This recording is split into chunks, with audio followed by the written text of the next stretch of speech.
pagi, selamat datang di ibadah NLICC online. Saya senang bisa terhubung dengan Bapak Ibu Saudara sekalian, walaupun hanya melalui media online. Saya percaya dan saya berharap semoga Bapak Ibu semua di dalam keadaan sehat dan diberkati Tuhan. Pagi hari ini kita merayakan Hari Pentakosta, di mana Roh Kudus dicurahkan kepada gerejanya mula-mula, dan disitulah Roh Kudus memenuhi orang-orang percaya dan mereka diberikan kuasa untuk menjadi saksi-saksi Kristus. Saya berdoa agar ibadah ini membawa dan membangkitkan semangat dan roh Bapak Ibu sekalian untuk menjadi saksi Kristus dimanapun kita berada. Kita akan sama-sama menyanyikan Saat Ku Menyembahmu, Rohmu Bekerja Tuhan. Kita mau fokuskan hati kita, hidup kita untuk menyembah Tuhan pada pagi hari ini.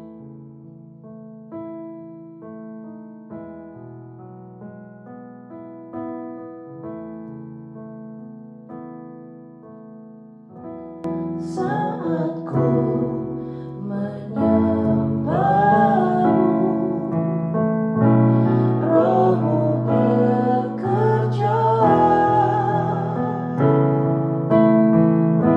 Saat ku memujimu, Kau bertata di atas pujian. Saat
percaya kehadiran-Mu ada di tengah-tengah kami Tuhan.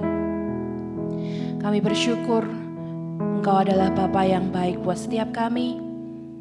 Engkau telah mengirimkan Yesus anak-Mu yang tunggal untuk mati buat setiap kami. Dan bahkan pada hari yang ketiga Dia bangkit dan boleh naik ke surga. Dan sebelum naik ke surga Dia menjanjikan Roh Kudus-Nya pada setiap kami, orang-orang yang percaya, supaya kami diberikan kuasa untuk menjadi saksi-saksi-Mu. Kami bersyukur dan Roh Kudus ada di tengah-tengah kami hari ini, ada di dalam kami hari ini, dan tidak akan pernah meninggalkan kami. Kami bersyukur Tuhan, dan Roh Kuduslah yang memberi kekuatan kepada setiap kami untuk menjalani hidup kami, untuk memberikan kami kekuatan dan kuasa Tuhan untuk menjadi murid-murid Kristus dan saksi-saksi Kristus. Kami bersyukur Tuhan ketika kami merayakan hari Pentakosta pada hari ini Tuhan, kami diingatkan kembali bahwa Roh Kudus-Mu itu nyata dan kuasanya masih berlaku sampai hari ini. Karena itu Tuhan, kami mau satukan hati kami, tundukkan pikiran kami, dan fokuskan hati kami untuk mendengarkan firman-Mu, menyembah Engkau saja yang hidup. Kami mau Tuhan, kuasa-Mu juga bekerja di dalam hidup kami. Pakai kami Tuhan terus untuk menjadi alat-Mu. Penuhi kami terus Tuhan. Semakin hari kami boleh menyerupai Kristus di dalam hidup kami. Kami bersyukur Tuhan, kami menyerahkan ibadah kami dari awal hingga akhir. Engkau sendiri yang beracara di tengah-tengah kami. Di dalam nama Tuhan Yesus, nama yang kudus, nama yang kami sembah, kami berdoa. Amin. Kita akan membacakan firman Tuhan diambil dari Kisah Para Rasul pasal yang kedua ayat yang keempat.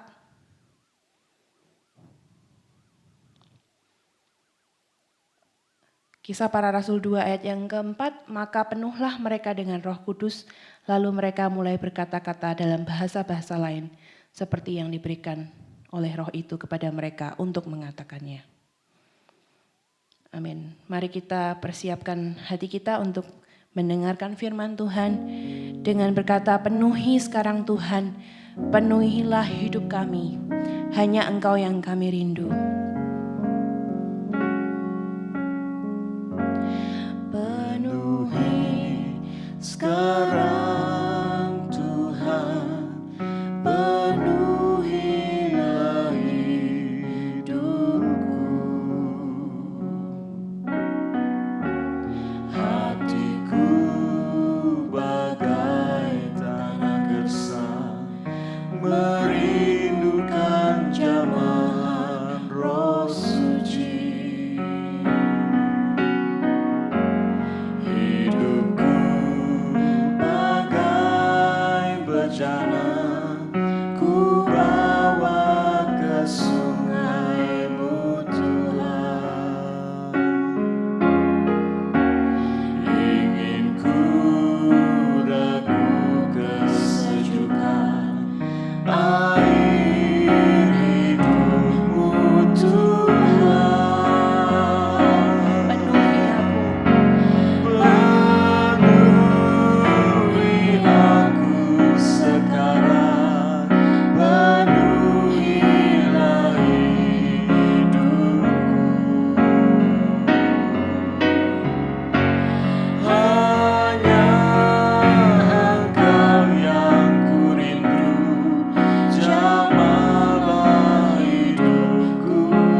Mari kita akan berdoa untuk mendengar firman Tuhan. Bapa di surga, kami sungguh bersyukur dan berterima kasih di hari Minggu yang istimewa di mana kami boleh memperingati hari di mana Engkau mencurahkan Roh Kudus kepada setiap orang-orang percaya, sehingga melalui kehidupan orang-orang percaya berdirilah gereja-gereja Tuhan sampai pada saat ini, bahkan sampai pada kekekalan.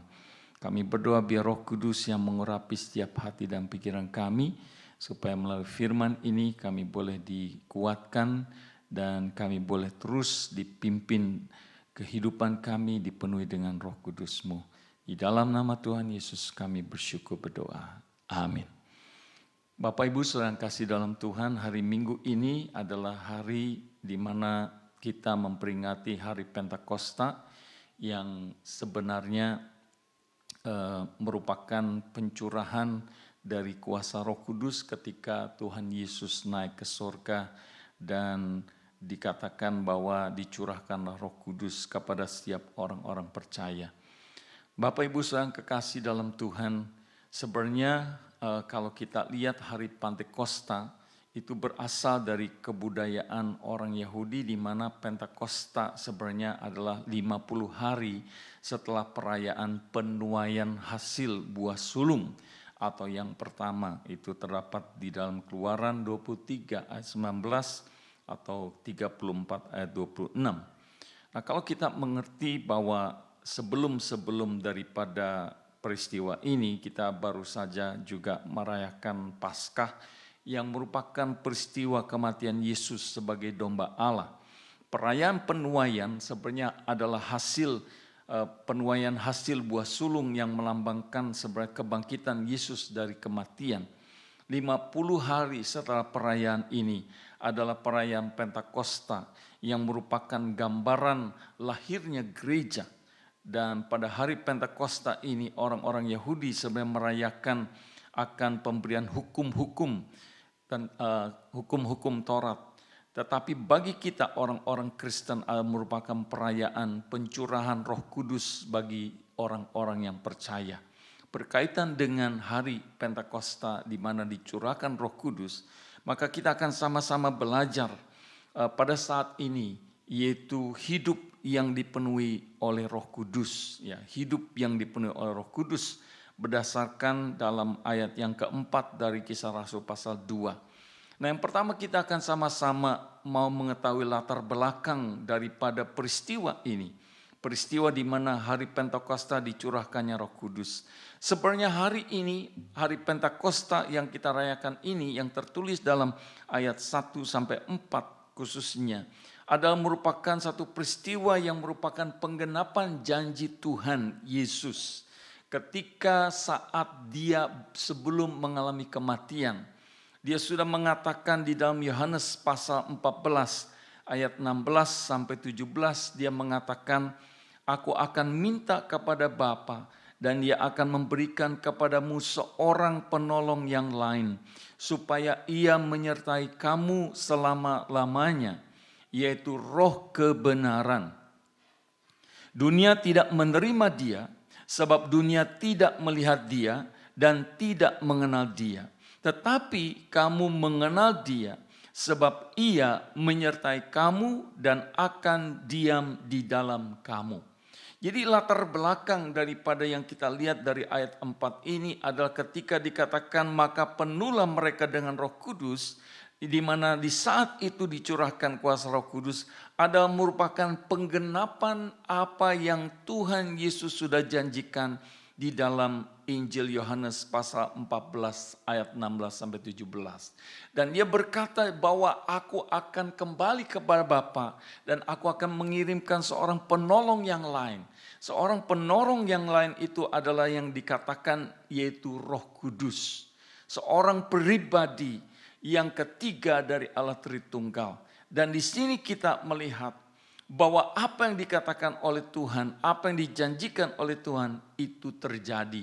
Saat di mana masa di mana Roh Kudus berkarya di dalam kehidupan orang-orang percaya. pada 2000 tahun yang lalu, bahkan sampai saat ini.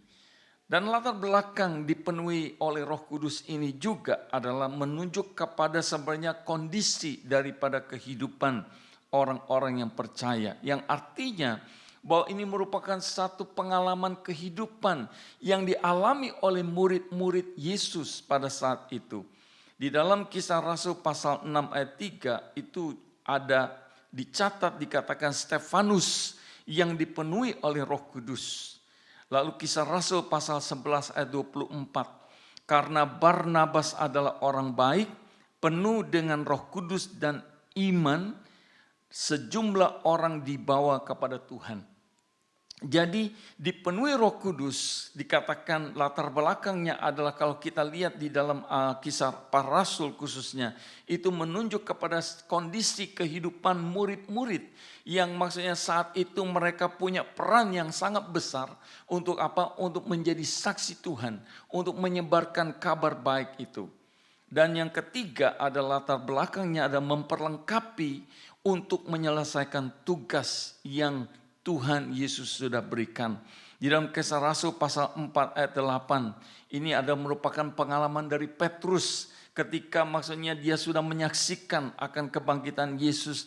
Bahkan ketika Yesus sudah menampakkan diri dan dia juga melihat bagaimana Yesus terangkat ke sorga. Dan dikatakan pada saat ini pada pasal yang kedua ini di mana Petrus juga dicurahkan Roh Kudus, penuh dengan Roh Kudus. Dan akibatnya adalah bahwa Petrus dipenuhi dengan keberanian.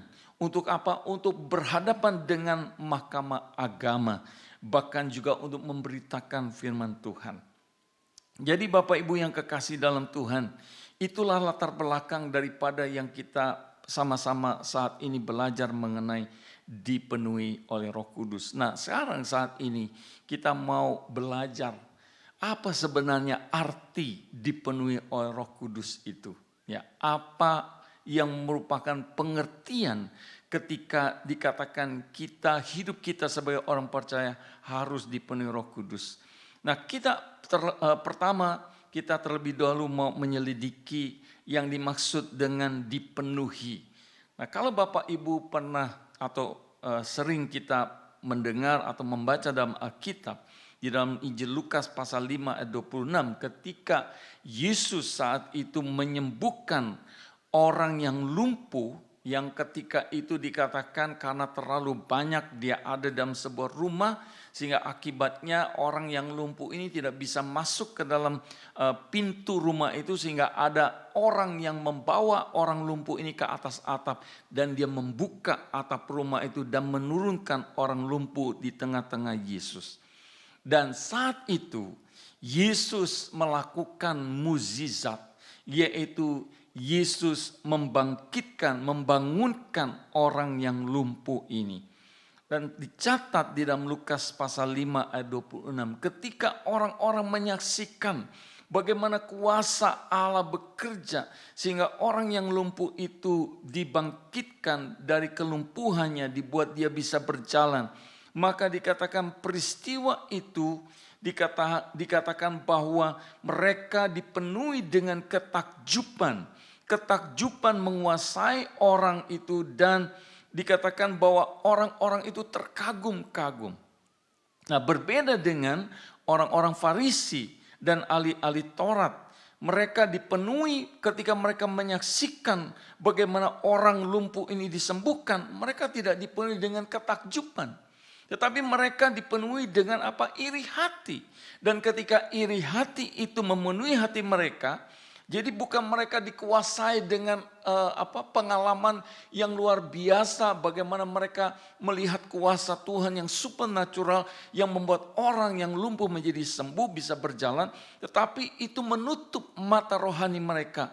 Kenapa? Karena mereka dipenuhi dengan keirihatian sehingga akibatnya bukannya mereka melihat melihat kuasa Tuhan yang sudah bekerja, bahkan mereka membuka hati mereka kepada Tuhan untuk maksudnya melihat bagaimana Tuhan Yesus itu berkuasa, malah mereka dikatakan mereka mencari kesalahan Yesus. Dan inilah akibat ketika keiri hatian menguasai orang, maka bukan membawa orang itu kepada penyembahan, kepada pengagungan kepada Tuhan, melainkan mereka mencari kesalahan daripada Yesus. Dan Yesus dipersalahkan. Kenapa? Karena itu pada hari Sabat.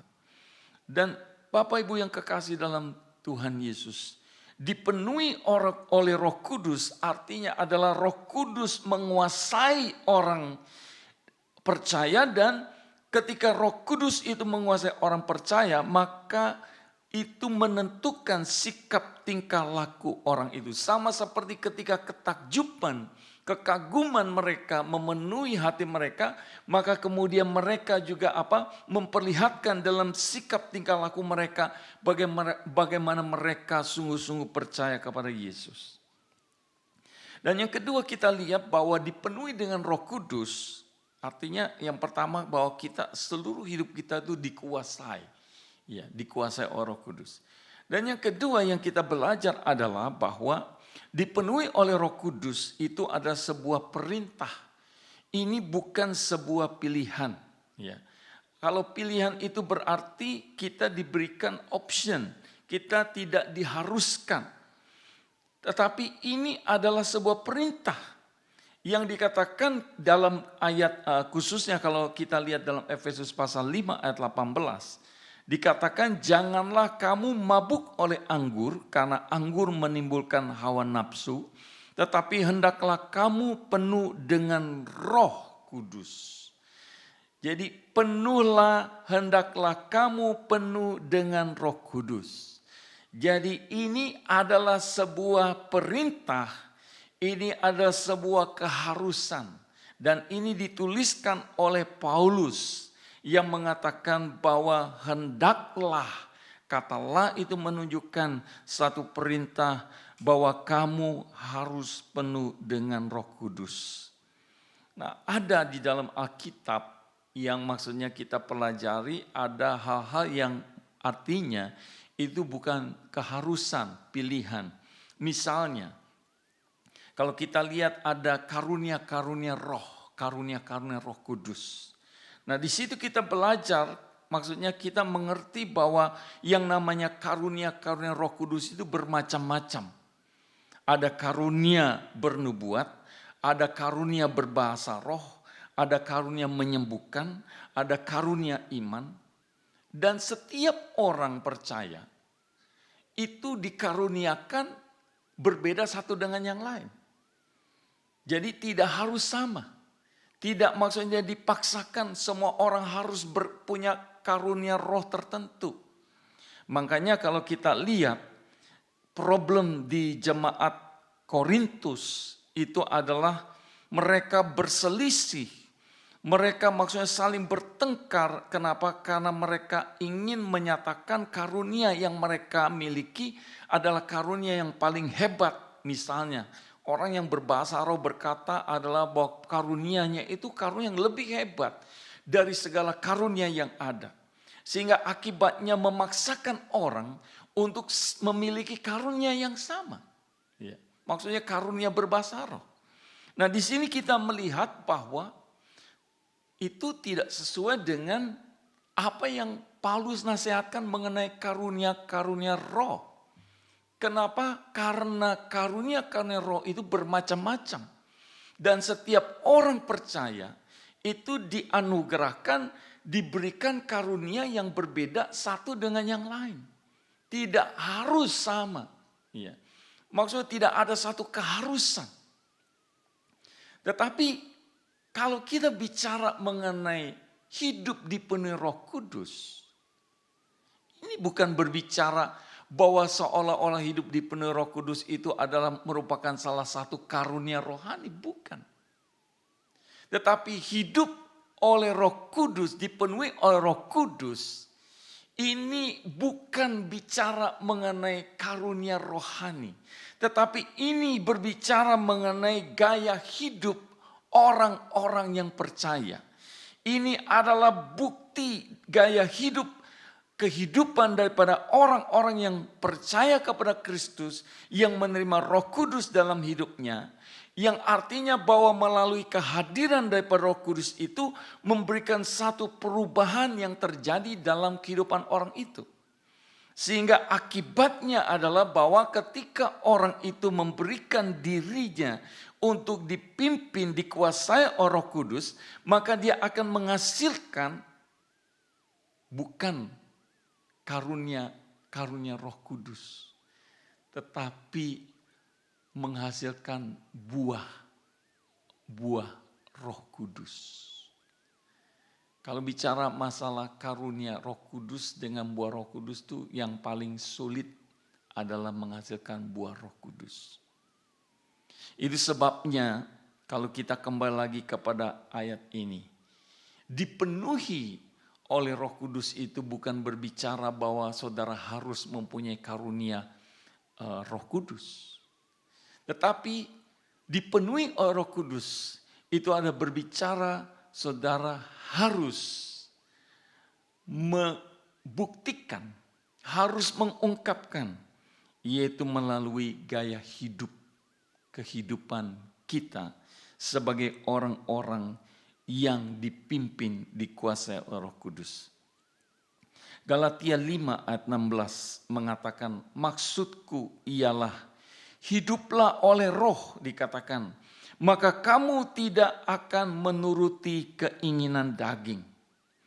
Itu sebabnya dipenuhi Roh Kudus adalah sebuah keharusan, bukan sebuah pilihan. Mengapa? Karena ketika kita tidak dipimpin oleh Roh Kudus, maka yang memimpin hidup kita adalah kedagingan kita. Dan Paulus mengatakan dengan jelas di dalam Galatia, surat kepada jemaat di Galatia, bahwa keinginan roh dengan keinginan daging itu berlawanan satu dengan yang lain. Jadi Bapak Ibu yang kekasih dalam Tuhan, kalau kita bicara dipenuhi oleh Roh Kudus, saya setuju artinya mengatakan bahwa salah satunya ya mungkin kita dikatakan punya karunia karena roh, karena itu memang pekerjaan Roh Kudus. Tetapi yang tidak boleh tidak ada ketika kita berkata bahwa hidup kita dipenuhi oleh Roh Kudus adalah apa? Adalah hidup kita yang diubahkan. Kehidupan yang maksudnya yang berbeda dengan kehidupan yang dulu. Nah, kalau kita melihat lebih lanjut, tanda-tanda orang yang hidup dipenuhi oleh Roh Kudus, apa sih sebenarnya yang menjadi tanda-tandanya? Yang pertama adalah jalan hidupnya. Galatia pasal 5 ayat yang ke-6. Hiduplah atau berjalanlah oleh roh, maka kamu tidak akan menuruti keinginan daging. 1 Yohanes 1 ayat 7 mengatakan, tetapi jika kita hidup di dalam terang sama seperti Dia ada dalam terang, maka kita beroleh persekutuan seorang dengan yang lain, dan darah Yesus anaknya itu menyucikan kita dari segala dosa. Jadi orang yang diurapi, orang yang dipenuhi dengan Roh Kudus, diibaratkan dikatakan dalam 1 Yohanes 1 ayat 7 adalah orang itu hidup di dalam terang. Mengapa? Karena orang yang dipenuhi dengan Roh Kudus, orang yang dikuasai oleh Roh Kudus, maka kehidupannya akan menghasilkan terang, bukan kegelapan. Jadi cara jalannya itu adalah jalan yang terang. Maka dikatakan kita hidup di dalam terang. Tidak mungkin orang yang berkata bahwa hidupnya dipenuhi dengan Roh Kudus, lalu kemudian kehidupannya itu di dalam kegelapan atau di dalam remang-remang. Terang tidak, gelap tidak. Jadi jelas dikatakan bahwa tanda orang yang hidup dipenuhi dengan Roh Kudus adalah cara jalan hidupnya. Nah, yang kedua adalah cara berbicaranya. Di dalam Kisah Rasul pasal 4:8-10, Petrus dipenuhi oleh Roh Kudus, maka dia bicara dengan berani di hadapan mahkamah agama. Dulu sebelumnya dia dipenuhi, sebelum dia dipenuhi oleh Roh Kudus, dia itu mengalami apa? Ketakutan. Dia mengalami kekhawatiran, bahkan dia sampai dikatakan menyangkal. Dia membohongi, maksudnya bahwa dia tidak mengenal Yesus. Tetapi ketika Roh Kudus dicurahkan, ketika Roh Kudus memenuhi kehidupan Petrus, dia menjadi orang yang berbeda. Artinya dia menjadi orang yang berani bicara meskipun di hadapan mahkamah agama. Dan yang ketiga, tanda orang yang hidup di penuh Roh Kudus adalah bahwa hidupnya mengeluarkan bau yang harum. 2 Korintus 2:14-15 mengatakan, tetapi syukur bagi Allah yang dalam Kristus selalu membawa kami di jalan kemenangannya. Dengan perantaran kami, ia menyebarkan keharuman, pengenalan akan dia di mana-mana. Sebab bagi Allah kami adalah bau yang harum dari Kristus di tengah-tengah mereka yang diselamatkan dan di antara mereka yang binasa. Jadi yang ketiga adalah akibatnya bahwa kehidupan orang yang dipenuhi Roh Kudus adalah menjadi satu bau harum yang apa? Menjadi berkat bagi banyak orang yang belum percaya. Nah, Bapak Ibu yang kekasih dalam Tuhan, kalau kita pernah melihat orang mabuk misalnya, saya teringat ketika kita beribadah dulu di Marubra Junction, itu ada banyak orang yang mabuk di tengah-tengah taman yang ada parkirannya, dan ada satu orang yang tertarik untuk ikut kebaktian, walaupun bukan orang Indonesia, dia ikut kebaktian. Tetapi sayangnya dia itu mabuk. Jadi kalau saya perhatikan orang yang mabuk, itu ada 3 tandanya. Yang pertama, cara jalannya itu enggak jelas. Maksudnya cara jalannya itu enggak lurus, sempoyongan, tidak seimbang. Ya. Lalu yang kedua, cara bicaranya. Bicaranya juga ngawur. Ya. Jadi artinya dia bisa bicara apa saja yang semau-maunya dia. Bahkan yang ketiga adalah orang yang mabuk ini pasti akan mengeluarkan bau yang tidak sedap. Paling tidak bau alkohol dari jarak beberapa meter. Nah, Bapak Ibu yang kekasih dalam Tuhan, jadi kita akan lihat jelas bahwa orang yang mabuk itu dia nggak punya kesadaran penuh dalam dirinya sendiri. Dia dikuasai oleh alkohol yang istilahnya yang dia konsum, yang ada, yang dia minum, yang dia masukkan ke dalam tubuh dia, sehingga pengaruh alkohol itu yang akan mempengaruhi apa yang dia katakan, apa yang dia lakukan. Nah, Bapak Ibu yang kekasih dalam Tuhan, ini mengingatkan kita sebenarnya. Makanya Paulus berkata, jangan kita mabuk karena anggur. Tapi biarlah, bukan mabuk karena Roh Kudus, tapi maksudnya biarlah kita ini dipenuhi oleh Roh Kudus.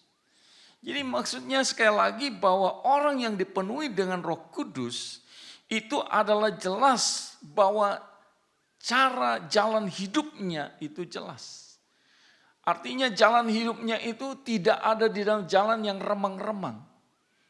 Makanya dikatakan hidup dipenuhi oleh Roh Kudus itu bukan hanya menunjuk kepada orang yang punya karunia rohani, misalnya berbahasa roh, bernubuat. Tetapi lebih dari itu adalah bagaimana jalan hidupnya. Kenapa? Karena ada banyak orang Kristen yang mungkin punya karunia-karunia rohani yang hebat, tetapi sebenarnya jalan hidupnya itu menjadi batu sandungan. Bahkan kadang karunia-karunia rohani itu hanya dipakai untuk apa? Seolah-olah menjaga image atau meyakinkan orang bahwa dia adalah orang rohani. Nah, berapa banyak juga yang kalau Bapak Ibu mungkin mendengar ada orang-orang yang kecewa dengan orang-orang Kristen katanya. Kenapa? Karena mereka Kristen tapi hidupnya itu tidak jelas. Artinya bisa membohongi, menipu dan segala macam. Nah, jadi kembali lagi kepada yang kita sama-sama mau renungkan pada saat ini. Bahwa ketika kita menerima Tuhan Yesus sebagai Tuhan dan Juru Selamat kita, maka Roh Kudus itu masuk karena dikatakan akan diam di dalam kamu. Stay. Dia enggak hanya istilahnya numpang sementara, tapi dia tetap tinggal diam sama kita. Sampai selama-lamanya. Jadi ketika kita percaya, bukan ketika kita dibaptis lalu kemudian Roh Kudus masuk, tidak. Tapi ketika kita percaya kepada Kristus, Roh Kudus itu masuk ke dalam hati kita. Dan Roh Kudus ini yang akan berkarya di dalam kehidupan kita.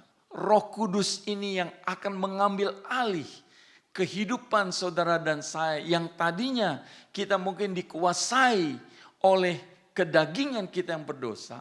Lalu kemudian mulai Roh Kudus ini yang akan menguasai, yang akan memimpin dalam kehidupan saudara dan saya. Apapun yang kita lakukan. Akibatnya adalah bahwa Roh Kudus itu akan mengubahkan kehidupan kita. Itu sebabnya kalau kita mendengar kata Kristen, sebenarnya asal muasalnya itu adalah bukan murid-muridnya yang menamakan diri mereka sebagai orang Kristen. Tetapi itu terjadi di kota Antiokhia, dikatakan ketika orang-orang yang belum percaya Tuhan, mereka melihat sikap tingkah laku kehidupan murid-murid saat itu. Dan mereka melihat ada unsur Kristus dalam hidup mereka. Maka itu sebabnya disebut pertama kali istilah Kristen itu di saat murid-murid menyaksikan Kristus yang hidup di dalam kehidupannya. Nah, pada saat ini menjadi renungan buat kita. Apakah memang saudara dan saya sungguh-sungguh menjadi orang Kristen atau tidak? Itu ditentukan apakah hidup saudara dipenuhi oleh Roh Kudus atau tidak. Ketika kita sekali lagi membiarkan hidup kita untuk dikuasai, dipimpin oleh Roh Kudus, maka kita akan mengalami kehidupan yang baru, perubahan-perubahan yang indah yang terjadi dalam hidup kita. Dan itu akan berdampak kepada orang-orang di dunia ini yang belum mengenal Tuhan, supaya mereka bisa melihat akan Kristus yang hidup dalam kehidupan kita ketika kita memberikan diri kita, hidup kita dipimpin oleh Roh Kudus. Biarlah melalui firman ini kita sungguh-sungguh mengalami dalam kehidupan kita bagaimana kita dipenuhi oleh Roh Kudus. Mari kita berdoa. Bapa di sorga, kami mau bersyukur dan berterima kasih kalau pada saat ini kami telah mendengar kebenaran firman-Mu. Kami percaya firman-Mu adalah menjadi terang dalam hidup kami. Kami bersyukur bahwa kami tidak hidup sendiri, melainkan Roh Kudus yang ada di dalam setiap hati kami. Bahkan Roh Kudus yang terus-menerus menguasai hati dan pikiran kami. Dan kami berdoa biarlah hari lepas hari kami boleh merasakan bagaimana pimpinan penyertaan daripada Roh Kudus dalam setiap langkah-langkah kehidupan kami. Dan kami percaya bahwa firman-Mu ini yang terus mengingatkan kami agar supaya kami sungguh-sungguh mau dibimbing dalam pimpinan Roh Kudus dalam kehidupan kami. Sehingga melalui perkataan, melalui pikiran, bahkan sikap tingkah laku kami, biarlah itu boleh memancarkan Roh Kudus yang ada di dalam setiap kami. Biarlah melalui gaya hidup kami sebagai orang-orang yang percaya, yang diurapi, bahkan yang dipenuhi, dikuasai oleh Roh Kudus itu boleh nyata dalam kehidupan kami. sehingga hidup kami boleh menjadi dupa yang harum di hadapan-Mu, dan juga bagi sesama kami boleh menjadi saksi-Mu ya Bapa. Terima kasih buat kebenaran firman-Mu. Di dalam nama Tuhan Yesus kami bersyukur dan berdoa. Amin. Baik Bapak Ibu, saudara-saudara yang kasih dalam Tuhan, kita telah mendengarkan firman Tuhan, hidup yang dipenuhi oleh Roh Kudus. Biarlah itu boleh menjadi pengalaman dalam kehidupan kita saat ini. Dan kita akan sama-sama menyambut kebenaran firman Tuhan, yaitu dengan kita naikkan pujian Berhembuslah Roh Kudus.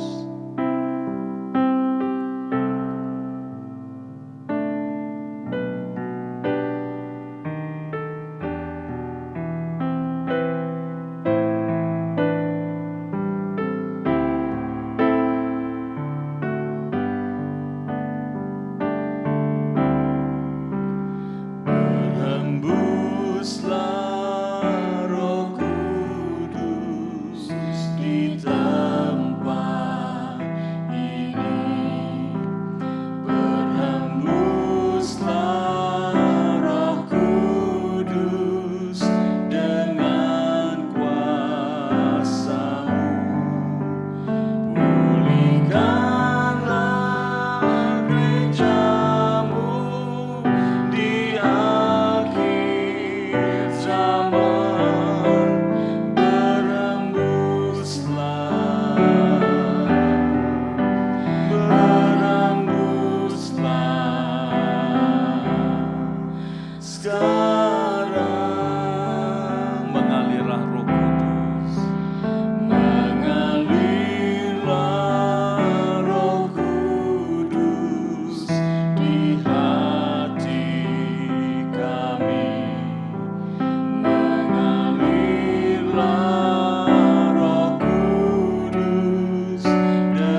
ada beberapa pengumuman yang perlu kita perhatikan. Yang pertama, kita bersyukur kalau keadaan dari negara Australia di mana kita tinggal, kita boleh melihat ada perkembangan-perkembangan yang baru. Seperti Bapak Ibu ketahui bahwa mulai tanggal 1 Juni itu hari Senin, itu ada pelonggaran-pelonggaran, khususnya juga di dalam hal beribadah di gereja. Jadi diperbolehkan dengan jumlah 50 orang. Namun kita nanti akan membicarakan khususnya dengan pengurus-pengurus di Jemaat NLCC untuk kapan kita akan bisa mengadakan ibadah. Kita percaya bahwa ini adalah kuasa dan pekerjaan Tuhan. Dan itu sebabnya kita terus berdoa, biarlah apa yang Tuhan sedang kerjakan, khususnya melalui pemerintah Australia yang menjadi guidance atau tuntunan peraturan-peraturan yang dibuat. Dan kita serahkan supaya kita rindu bahwa kita bisa beribadah kembali pada waktu yang nanti akan ditentukan. Dan yang kedua, sekali lagi mengucapkan terima kasih buat semua tim yang membuat ibadah online ini bisa berjalan, semua yang terlibat. Dan kita akan tetap mengadakan Sabtu doa pagi seperti biasa jam 9. Bapak Ibu yang sudah bergabung, biarlah ini boleh menjadi sarana untuk kita sama-sama berdoa. Juga bagi mereka yang rindu untuk bergabung dalam doa pagi, silakan menghubungi Pak Supono ataupun saya untuk bisa diundang masuk ke dalam grup doa pagi melalui Skype. Dan juga jangan lupa setiap hari Rabu malam jam 9 sampai 10 di gelombang radio 2000 FM 98,5 FM ada siaran program Sahakala setiap 9 sampai 10, dan ini menjadi sarana di mana kita juga boleh dikuatkan melalui renungan-renungan firman Tuhan yang diberitakan. Baik, kita akan sama-sama masuk dalam doa syafaat, kita akan berdoa.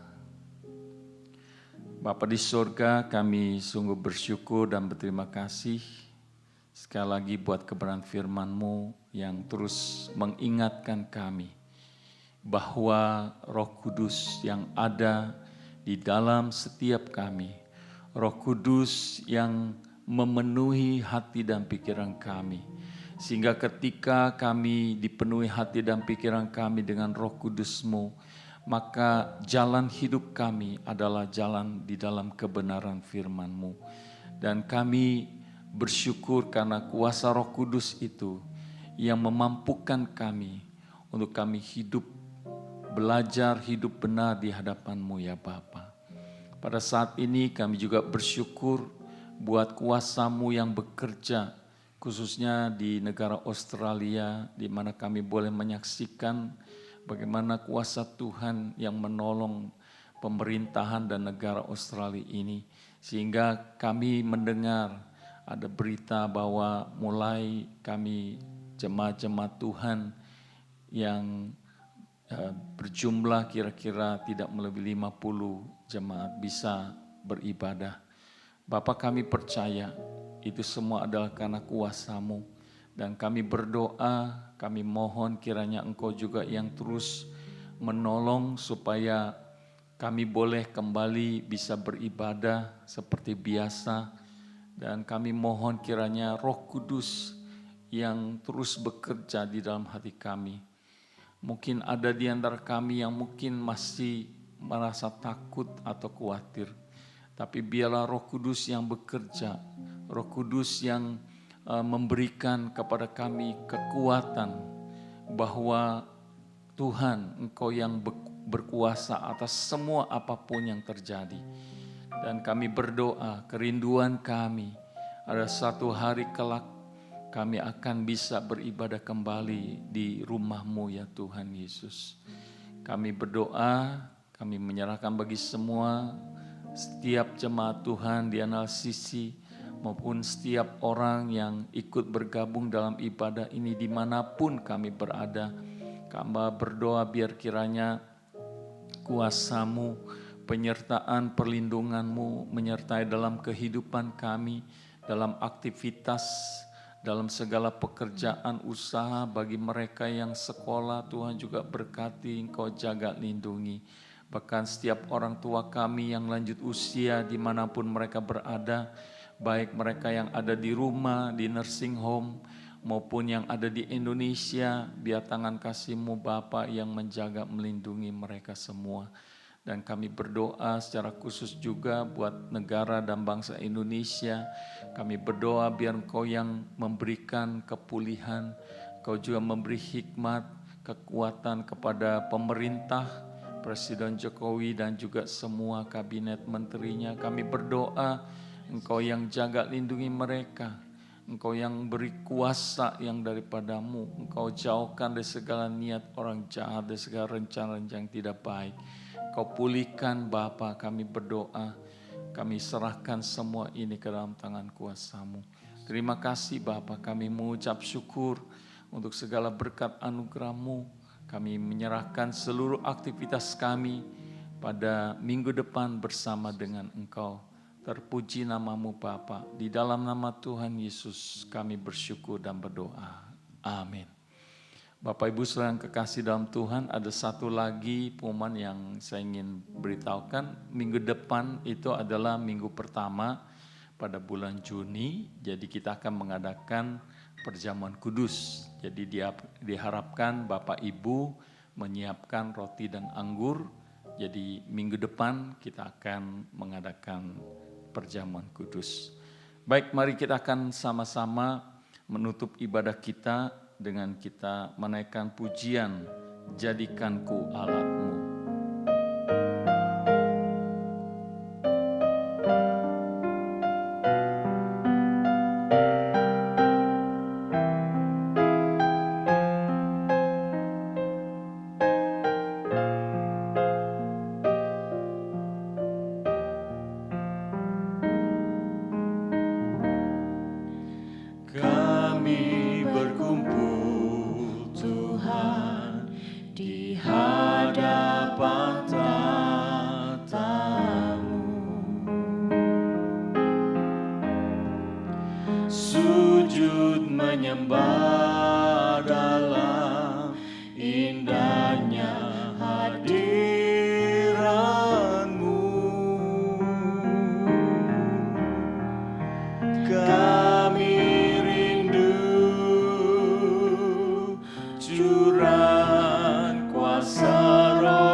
Sama-sama kata, biar belas kasihan-Mu Bapa, biar belas kasihan-Mu Bapa, penuhi hati kami.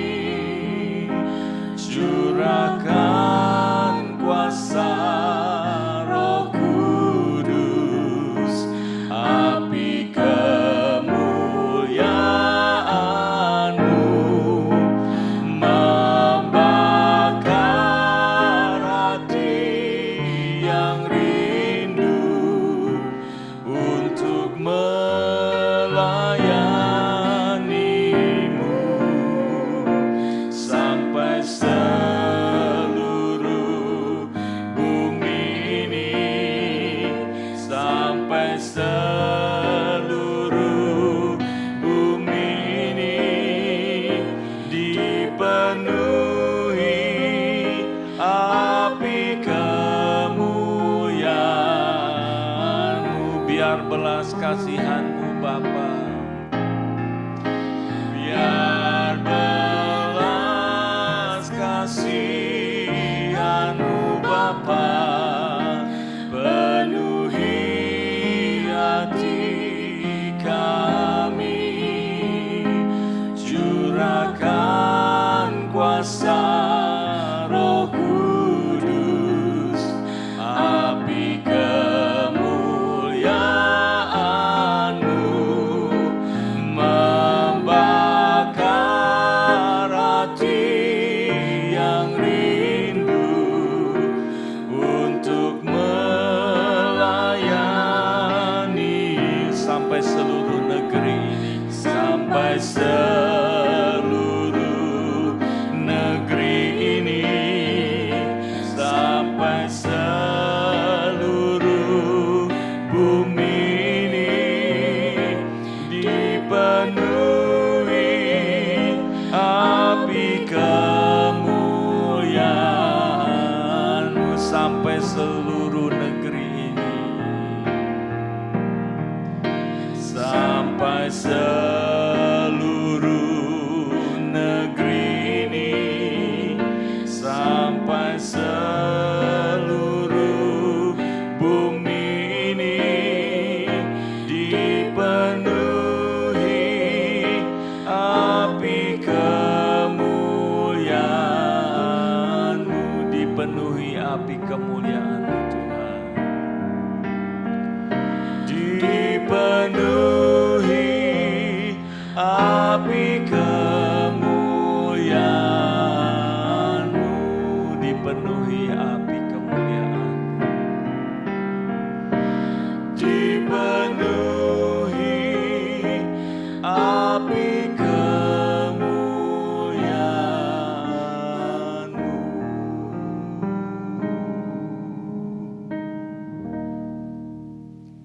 Jemaat yang kekasih dalam Tuhan, mari kita mengarahkan hati kita di hadapan Allah yang hadir di tengah kita. Terimalah berkat anugerah damai sejahtera dari Allah Bapa, kasih sayang sukacita dari Tuhan Yesus Kristus, penyertaan penguatan daripada Roh Kudus senantiasa menyertai kita dari saat ini sampai Tuhan Yesus datang yang kedua kali. Amin.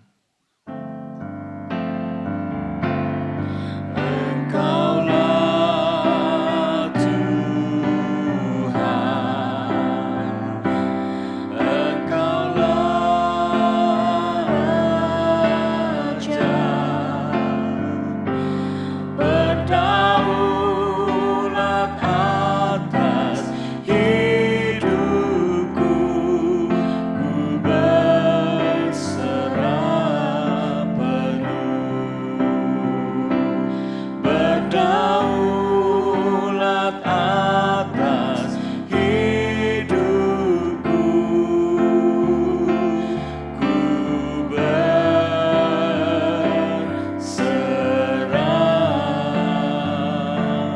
penuh.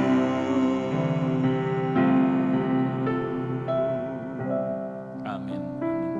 Selamat hari Minggu, Tuhan Yesus memberkati kita semua.